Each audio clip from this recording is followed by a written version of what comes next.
भारत और पाकिस्तान की लड़ाई खत्म होने के बाद पाकिस्तान क्रिकेट टीम के पूर्व क्रिकेटर शाहिद अफरीदी ने भारत के खिलाफ जहर उगलते हुए कह दिया कुछ ऐसा कि हर हिंदुस्तानी का खून खौल उठा।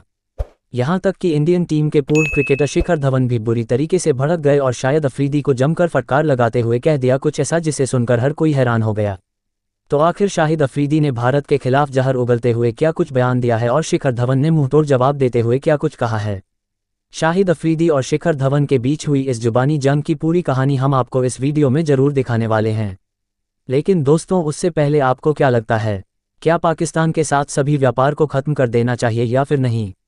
आप खुद नीचे कमेंट करके बताएं। दोस्तों, सबसे पहले आपकी जानकारी के लिए बताते चले कि बीते कुछ दिनों पहले यानी कि 22 अप्रैल को जम्मू कश्मीर के पहलगाम में पाकिस्तान पोषित आतंकवादियों ने धर्म पूछ कर 27 पर्यटकों की जिंदगी को समाप्त कर दिया था, जिसके बाद हर हिंदुस्तानी का खून खौल उठा था और हर कोई चाहता था कि भारत की तरफ से भी जवाबी कार्रवाई किया जाए। इसी सिलसिले में इंडियन आर्मी ने पाकिस्तान को उसी की भाषा में मुंहतोड़ जवाब देते हुए पाकिस्तान में एयर स्ट्राइक करते हुए सबसे भी ज्यादा आतंकवादियों का सफाया कर दिया। लेकिन उसके बाद बेशर्म पाकिस्तान आतंकवादियों के समर्थन में उतर आया और भारत के खिलाफ जंग छेड़ दिया।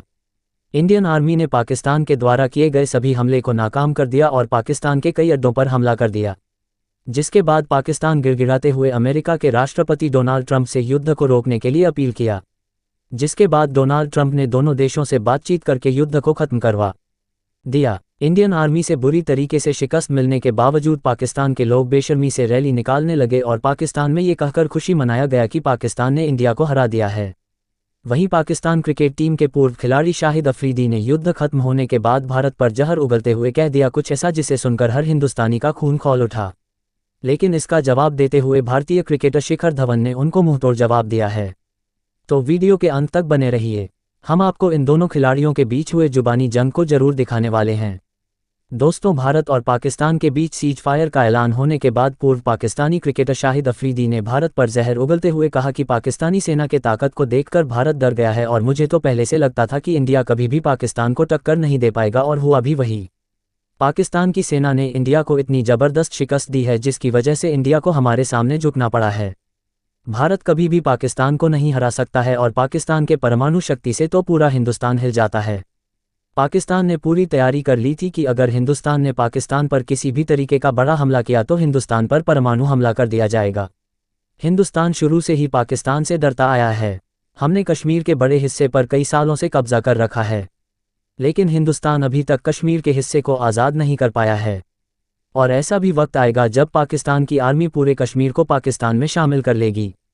शाहिद अफरीदी के इस बयान का मुंहतोड़ जवाब देते हुए शिखर धवन ने कहा कि शाहिद अफरीदी आतंकवादियों का समर्थन कर रहा है, उसे शर्म आनी चाहिए। मुझे तो लगता था कि पाकिस्तान आतंकवादियों का समर्थन कर रहा है, लेकिन अब मुझे समझ में आ रहा है कि पाकिस्तान के हर व्यक्ति आतंकवादी ही है। इतना बड़ा क्रिकेटर होने के बावजूद वह गैर जिम्मेदाराना बयान दे रहा है और पूरा पाकिस्तान उसका सपोर्ट भी कर रहा है, जबकि उसे पता होना चाहिए कि इंडियन आर्मी ने पाकिस्तान में घुसकर जो हाल किया है उसके बाद पूरे पाकिस्तान में भागदड़ मच गई है। आगे बयान देते हुए शिखर धवन ने कहा कि घटिया देश पाकिस्तान के लोग घटिया सोच ही रखते हैं और शाहिद अफरीदी भी उन्हें घटिया लोगों में से एक है। शाहिद अफरीदी बहुत ही खराब मानसिकता का आदमी है, उसे तो अपने आप को इंसान कहने में भी शर्म आनी चाहिए। पूरा पाकिस्तान बर्बाद हो चुका है, लेकिन अपने देश को सुधारने के बजाय वहां के नेता से लेकर अभिनेता यहां तक कि क्रिकेटर भी फालतू का बयानबाजी कर रहे हैं। अगर ऐसा ही चलता रहा तो जल्द ही पूरा पाकिस्तान कंगाल हो जाएगा।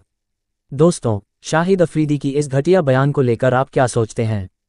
कमेंट बॉक्स में जरूर बताएं और ऐसी ही नई नई वीडियो के लिए हमारे चैनल को जरूर सब्सक्राइब करिए। धन्यवाद।